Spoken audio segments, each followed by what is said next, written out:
exciting out there. As you can see from this room filling up, everybody's getting engaged, right? When you bring it down to a two-person race, everyone's getting engaged. The conservatives, the Republicans, the undeclared, the independents, the libertarian, whatever it is, they all want to be a part of this. It's going to be very fast-paced, a little bit chaotic, a little bit of mayhem as we travel across the state. Yesterday, Nikki did an event in Manchester and the one in Concord. I brought her up to in the middle of a blizzard in Littleton. We were up there at Chudder's. And God bless her, South Carolina. She's loving the snow. Went over to the Mount Washington Hotel in the middle of a blizzard. I said, my gosh, she's going to show up. Hundreds of people showed up to that event. So the energy is really real. And she's not just going to one part of the state or the other. She's doing it all up and down the state, which is exactly what you want, right? You want quality connection. It's all about the voters. It's all about the individual. We just could be more thrilled. We're just over with our friends at Hope on Haven Hill. We love Carrie Norton and what she's doing over there. Talking to moms, talking about the kids. It's not just about the big events. It's about really making connection. That is what I love about Nikki Haley. It's not about big government solutions. It's about the individual. It's about allowing states to have more control, individuals and communities to have more control, you to have more say in where this country's going, because Lord knows Washington has not got it done. As I've said many times, when it comes to D.C., fire them all. Just let's start there. Fire them all. Absolute awful. So it's very exciting. There's a lot of energy out there. This is going to be great. She's going to come out, give a little talk. If you want to come up and meet her afterwards or take a selfie, whatever it is, there'll be an opportunity to do that. My last pitch, and this is the most important part, get out the vote. Get out the vote, right? Talk to your friends, talk to your neighbors, talk to your coworkers, talk to the weird uncle that you normally only want to deal with on Christmas. Give him a call. If you sit on your couch and say, boy, I hope things change, but you don't come out and vote, that's democracy. That's the process. I don't pick the winner. The media sure as hell doesn't pick the winner. I know the media is booing it in the back, but they don't. You know who picks who's going to lead this country? You. And that's the way it was designed to be.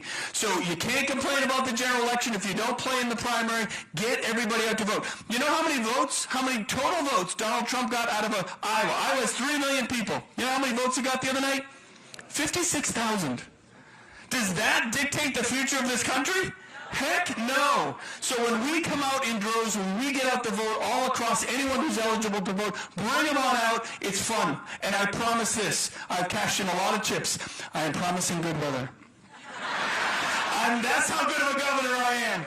But hey, let's bring her up here. Some people know her as the governor. Some call her ambassador. She's just an amazing friend, genuine to the core. So what I like to call the next president of the United States, Nikki Haley.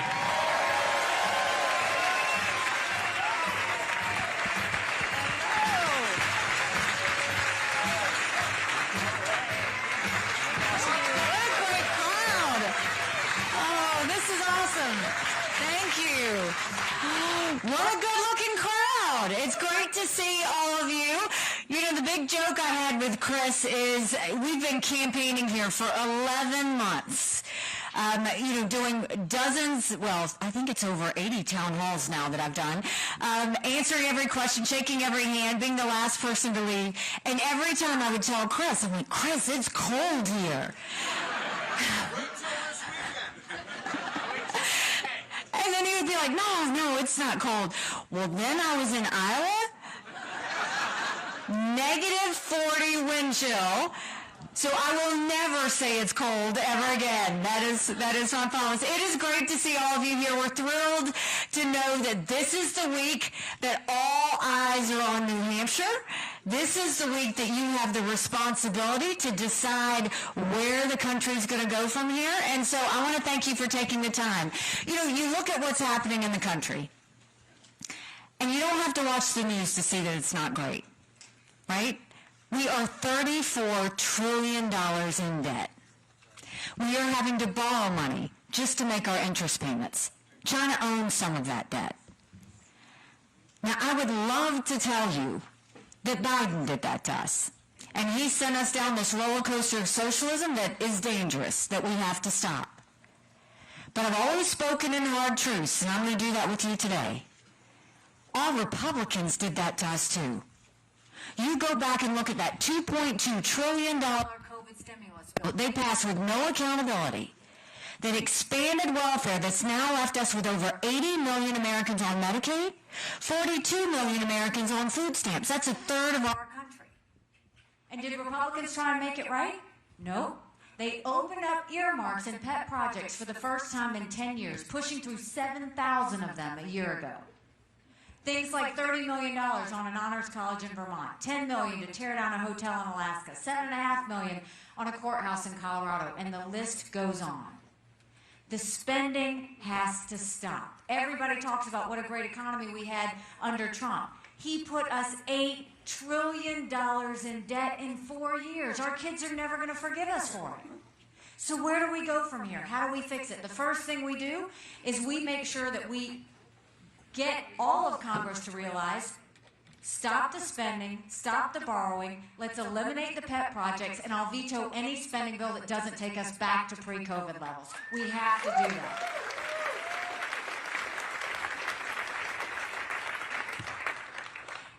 Congress right now has one job.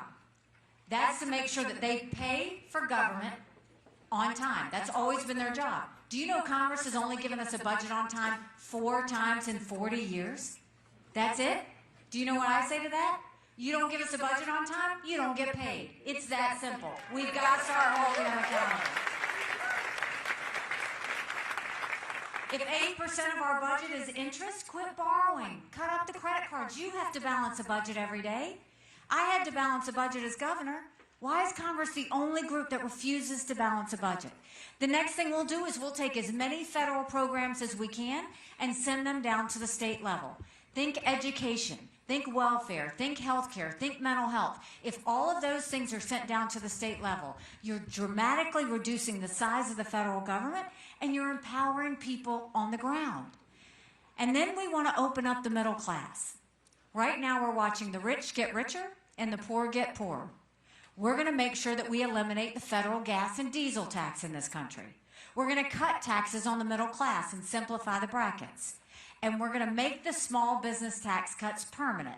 They made corporate tax cuts permanent, but they made small business tax cuts temporary. Small businesses are the heartbeat of America. We can't just say it, we've got to start acting like it. That's how we'll start to get our economy back on track, and that's how we'll start to pay down our debt. Now, when it comes to education, in South Carolina, we knew if a child couldn't read by 3rd grade, they were 4 times less likely to graduate high school. So instead of pushing them forward, we started holding them back to get them set up for success. Do you know right now, only 31% of 8th graders in our country are proficient in reading?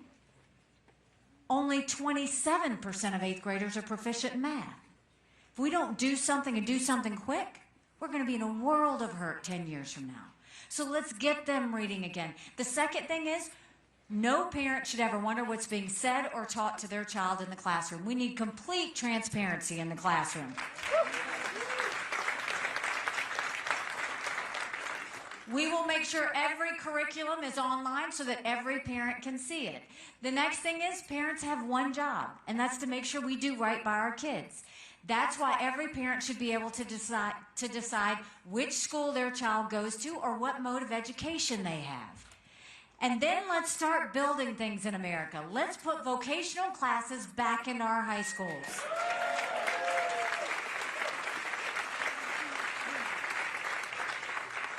We had apprenticeships all over South Carolina. We taught our kids how to build the things we were making. If we do that all over the country, we're getting our kids invested in the economy even before they get out of school. And then when it comes to the border, it doesn't even look like the United States of America anymore. It truly doesn't. It is the biggest dereliction of duty. I spent 400 miles down that border. We have had 8 million illegal immigrants come to the border. We had more fentanyl cross the border last year that would kill every single American. #1 cause of death for adults 18 to 45, fentanyl. And don't think for a second China doesn't know what they're doing when they send it. And so what we have to do is, we don't just build a wall. We do more than that. We make sure that we defund sanctuary cities once and for all. No more safe havens for illegal immigrants. And regardless of what Trump says, I passed the toughest illegal immigration law in the country when I was governor. President Obama sued me over it, and we won. We're going to take what we did in South Carolina, and we're going to do it across the country. We're going to do a national E-Verify program that requires every business to have to prove that the people they're hiring are in this country legally.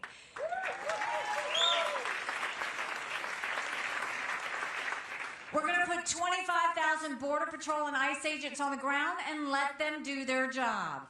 We're going to go back to the Remain in Mexico policy so that no one even steps foot on U.S. soil. And instead of catch and release, we're going to go to catch and deport. We've got to start deporting them back. That's how we'll secure the southern and the northern border, because I know y'all are feeling it here too. And then my parents always taught me that you take care of those who take care of you. But I'm going to ask you if we're taking care of those who take care of us. Right now in America, over 35,000 of our veterans are homeless.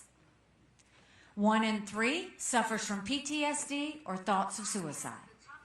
We lose 22 heroes a day to suicide. If a veteran needs a doctor's appointment at the VA, on average, it takes 29 days. Why 29 days? Because on the 30th day, they can go to the doctor or hospital of their choice. So midway through the 29 days, they get a call to reschedule, and the clock starts all over again. It's shameful how we treat our veterans. Now, I will tell you, I am the wife of a combat veteran. He served in Afghanistan, and the day he came home to us, that was a lot of prayers answered. But that was the easy part. When we got home, life got hard. Michael couldn't hear loud noises. He couldn't be in crowds. Life had passed him by for the year that he was gone, and the transition was tough. We can't just love our men and women when they're gone. We got to love them when they come back home, too.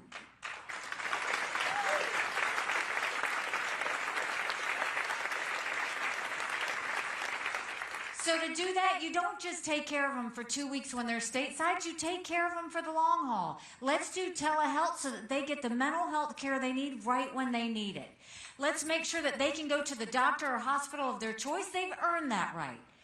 And I think the best way we take care of VA health care, I think every member of Congress should have to get their health care from the VA. And you watch how fast that gets fixed. It'll be the best health care you've ever seen, guaranteed. And when you talk about Congress, don't you think it's finally time we had term limits in Washington, D.C.?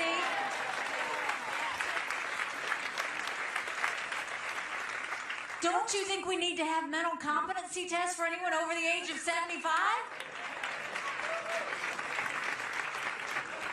Now, let me say this. I'm not being disrespectful when I say that. We all know 75-year-olds that can run circles around us. And then we know Joe Biden. Congress has become the most privileged nursing home in the country. I don't care if you do it for everybody, but these are people making decisions on our national security. These are people making decisions on the future of our economy. We need to know they're at the top of their game.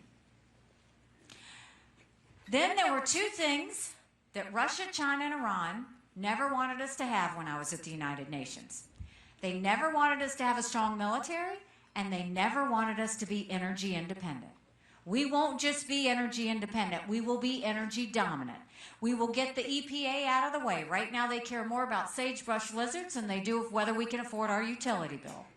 We will make sure we speed up our permitting. We'll do our pipelines, including the Keystone Pipeline.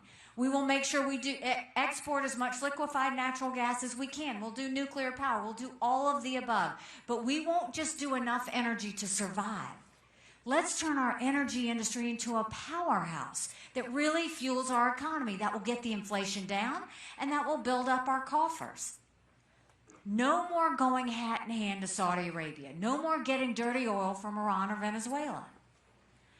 So those are the domestic issues. Now let's talk about foreign policy. The world is on fire, literally. You've got a war in Europe. You've got a war in the Middle East. You've got North Korea testing intercontinental ballistic missiles that are capable of hitting the U.S. You've got China on the march. And none of that would have happened had we not had that debacle in Afghanistan. The idea that my husband and his military brothers and sisters watched us leave Bagram Air Force Base in the middle of the night without telling our allies who stood shoulder to shoulder with us for decades because we asked them to be there. Think about what that told our friends. More importantly, think about what that told our enemies. And now you have Congress saying to you, do we support Ukraine or do we support Israel? Do we support Israel or do we secure the border? Don't let them lie to you like that. They know that's a lie, that's a false premise, and you shouldn't fall for it. The problem is no one is giving you the answers you deserve. So let's take them one at a time. You should know Ukraine was a great friend to us at the United Nations. They voted with us on almost everything. They supported all our initiatives, whether I asked them to or not. Here you had a pro-American, freedom-loving country who was invaded by a thug. 500,000 people have died or been wounded because of Putin. Now, I will be the first person to tell you, I don't think we should ever give cash to any country, friend or enemy, because you can't follow it and you can't hold it accountable.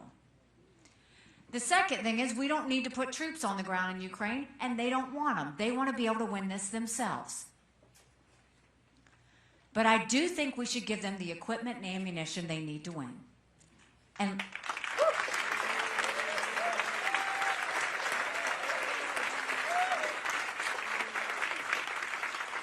now, for any of you that are asking, why should we care about Ukraine? That's a legitimate question for you to ask. You should be asking that question. The problem is no one is giving you the answers, so I'm going to give you the answers. The reason you care about Ukraine is because I saw every day at the UN, terrorists, dictators, and thugs always tell us what they're going to do. They're amazingly transparent. Hamas said they were going to go into Israel. They did. China said they were going to take Hong Kong. It happened during COVID. Russia said they were going to invade Ukraine. We watched it. China says Taiwan is next. You better believe them. Russia said once they take Ukraine, Poland and the Baltics are next. Those are NATO countries, and that immediately puts us at war. This is about preventing war. It's always been about preventing war. Now, if we support Ukraine, that's only 3.5% of our defense budget. That's it. The Europeans are putting in more than that, and they should. It's their neighborhood. Now you go to Israel. For any of you that are asking why we should care about Israel, Israel is a bright spot in a tough neighborhood. They are the tip of the spear when it comes to defeating terrorism. It has never been that Israel needs America. It has always been that America needs Israel. And God help us if we don't get this one right. Because on October 7th, when Hamas came in and they beheaded those people and burned those babies alive and took those girls out of that concert and raped them and dragged their naked bodies through the streets of Gaza, what did they say? Death to Israel, death to America.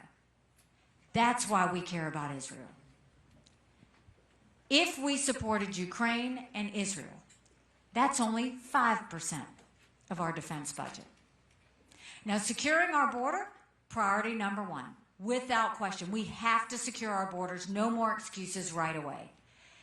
America right now is acting like it's September 10th. We better remember what September 12th felt like, because it only takes one.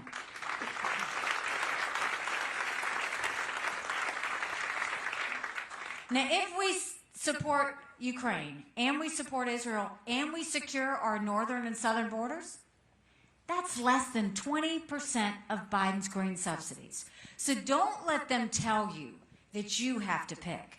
What a president and Congress has to pick is how to prevent war. What a president and Congress has to pick is national security. What a president and Congress has to pick is making sure you're protecting Americans. It's about priorities. That's what it's about, and how you choose to spend those resources. Now let's talk about our number one national security threat, China. China's been planning war with America for years, and that's no exaggeration. They're already here. They've already infiltrated our country. They bought 400,000 acres of U.S. soil, most recently at Grand Forks Air Force Base, where our most sensitive drone technology is. They're pouring millions of dollars into our universities, stealing our research, spreading Chinese propaganda. Everybody got upset about the Chinese spy balloon, right? Rightfully so. China called it a weather balloon. But what we know is it connected with a U.S. internet company and took all that surveillance and sent it to China. But also, what about the fact that 90% of our law enforcement drones are Chinese? So think about all the mini surveillance that's happening. There's a lot of technology that we don't want China to have because they threaten America, and it builds up their military. Yet the Biden administration approved 70% of it last year. The Trump administration approved even more than that. And we've had more Americans die of fentanyl than the Iraq, Afghanistan, and Vietnam wars combined. 70,000 Americans last year alone. And then you want to talk about the fact that China is building up their military at a scary pace. They now have the largest naval fleet in the world. They have 370 ships. They'll have 400 ships in 2 years. We won't even have 350 ships in 2 decades. They have 500 nuclear weapons. That's 100 more than they had last year. They're doing cyber. They're doing space. They're doing artificial intelligence. They're developing hypersonic missiles. We've barely gotten started. And now China's the lead developer of neurostrike weapons. Weapons engineered to change the brain activity of military commanders and segments of the population. That's who we're dealing with. So when Biden comes and tells us China's a competitor, I dealt with China every single day at the United Nations. They never saw us as a competitor. They always saw us as an enemy. That's why we have to look at them the way they look at us. But how do we deal with China? Well, you start by stopping the sale of any Chinese land and taking back the land they already purchased.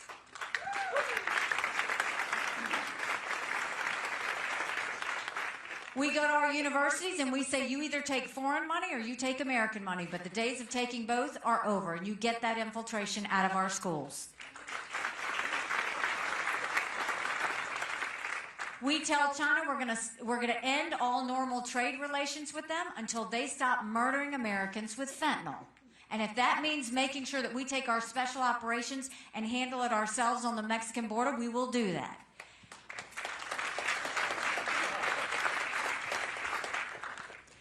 And when it comes to building up our military, we need to make sure that we have a strong military. Strong militaries don't start wars. Strong militaries prevent wars.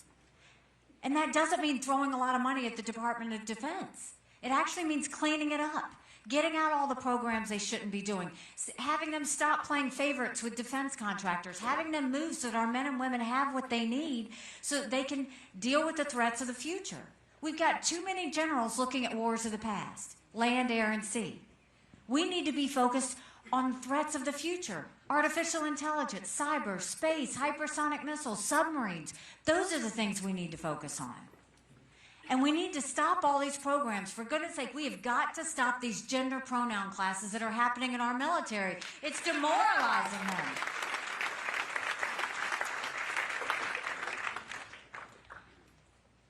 If you look at how this is all connected, there's a reason the Taiwanese want the U.S. and the West to support Ukraine. Because they know if Ukraine wins, that China won't invade Taiwan. There's a reason the Ukrainians want the U.S. and the West to support Israel. Because they know if Iran wins, Russia wins. China, Russia, and Iran are bound together in an unholy alliance. That unholy alliance is based on their hatred for freedom, their hatred for democracy, and of all things, their hatred for America. We can deal with them, but you gotta quit putting your head in the sand, and you gotta start letting them know what we expect of them. that's when we will start to get things back on track. So we know what we need to do to get America on the straight and narrow. We know what we need to do to make America strong. But to do that, we've got to start acknowledging some more hard truths. Republicans have lost the last 7 out of 8 popular votes for president. That is nothing to be proud of. We should want to win the majority of Americans. But the only way we're going to win is if we elect a new conservative generational leader and put the negativity and the baggage behind and focus on the solutions of the future.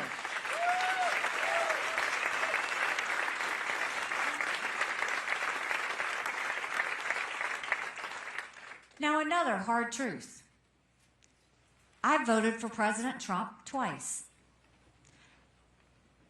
I was proud to serve America in his administration. I agree with a lot of his policies.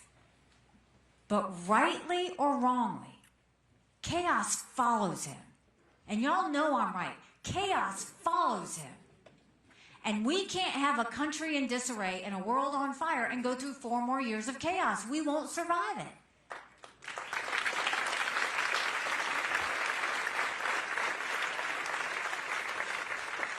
You don't defeat Democrat chaos with Republican chaos. The other side of it is, it should send a chill up everybody's spine at the thought of a President Kamala Harris. We have to win in November. But if you look at these head-to-head matchups, that's a hard truth. Head-to-head, Trump and Biden, it's going to be another nail-biter of an election. On a good day, he's up by 2 points. That's margin of error. We're going to hold our breath up until then. I'm in every one of those same general election polls. I defeat Biden by up to 17 points. Do you know what that means?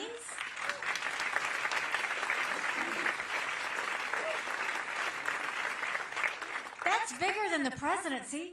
That's governorships, that's House, that's Senate, all the way down to the school board. You win with double digits. You're going into D.C. with a mandate to stop the wasteful spending and getting our economy back on track. That's a mandate to get our kids reading again and go back to the basics on education. That's a mandate to secure our borders with no more excuses. That's a mandate for law and order back in our country. And that's a mandate for a strong America that we can finally be proud of. Don't you want that?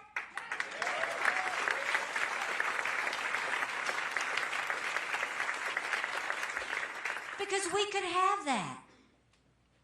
But in order to have that, it's going to take a lot of courage. Courage for me to run.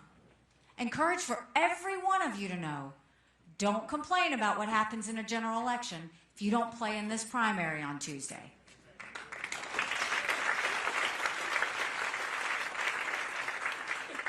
Six months ago, I dropped my husband Michael off for another year-long deployment.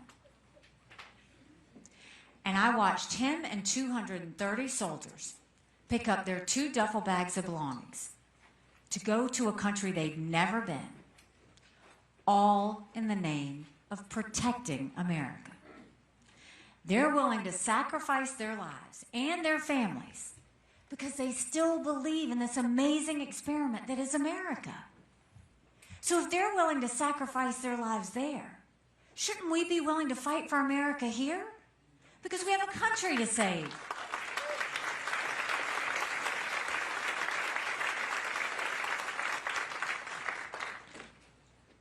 Now listen, I know that a lot of the reasons y'all are excited that this primary is coming up on Tuesday is because after Tuesday, all the commercials go away. And all the mail goes away. And all the text messages go away. I get that. But I also want you to take a second and realize that just because you see a commercial, it's not true. Now, I know Trump threw a temper tantrum about me last night. I heard that. And I've seen the commercials you see me over-communicate with you. I did that as governor. I did that as ambassador. I'm going to give you every bit of information I have so that you can make a good decision for you and your family. I don't want to just be campaigning in the live free or die state. I want this to be a live free or die country. That's our goal.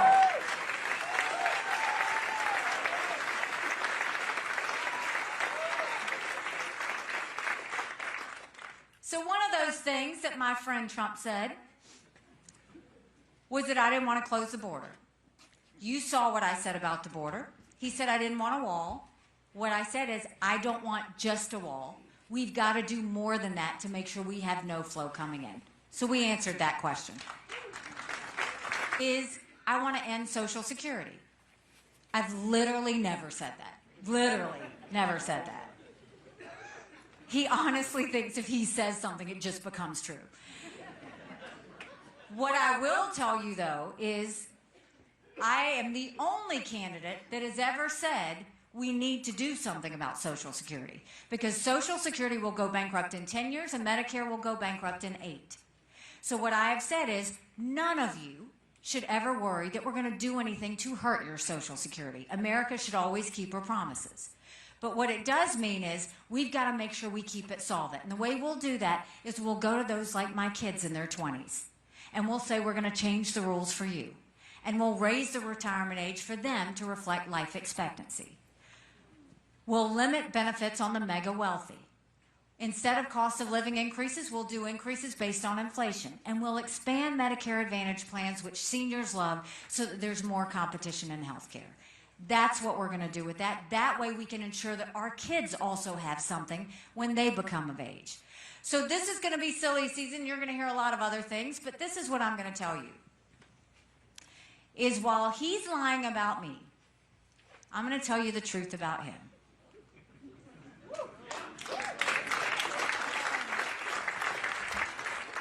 It's not personal for me. I have no, people either want me to hate Trump or love Trump. That's not what it is. I just tell it on policy. I'm not going to talk about him personally. I don't care about that. I think politics is too personal, and I think that's why people are so frustrated right now.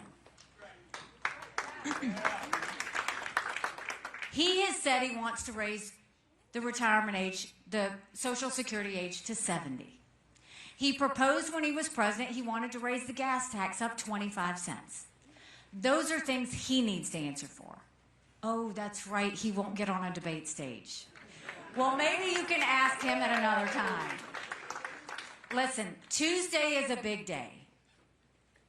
Tuesday's the day you get to decide which area, how we're going to go in the country. I trust you. I trust you because I know 75% of Americans have said they don't want a Trump-Biden rematch.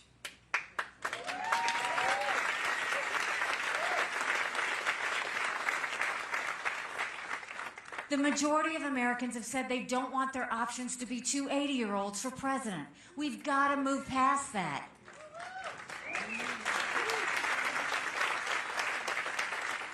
This is the chance to say, do we want more of the same or do we want to go forward?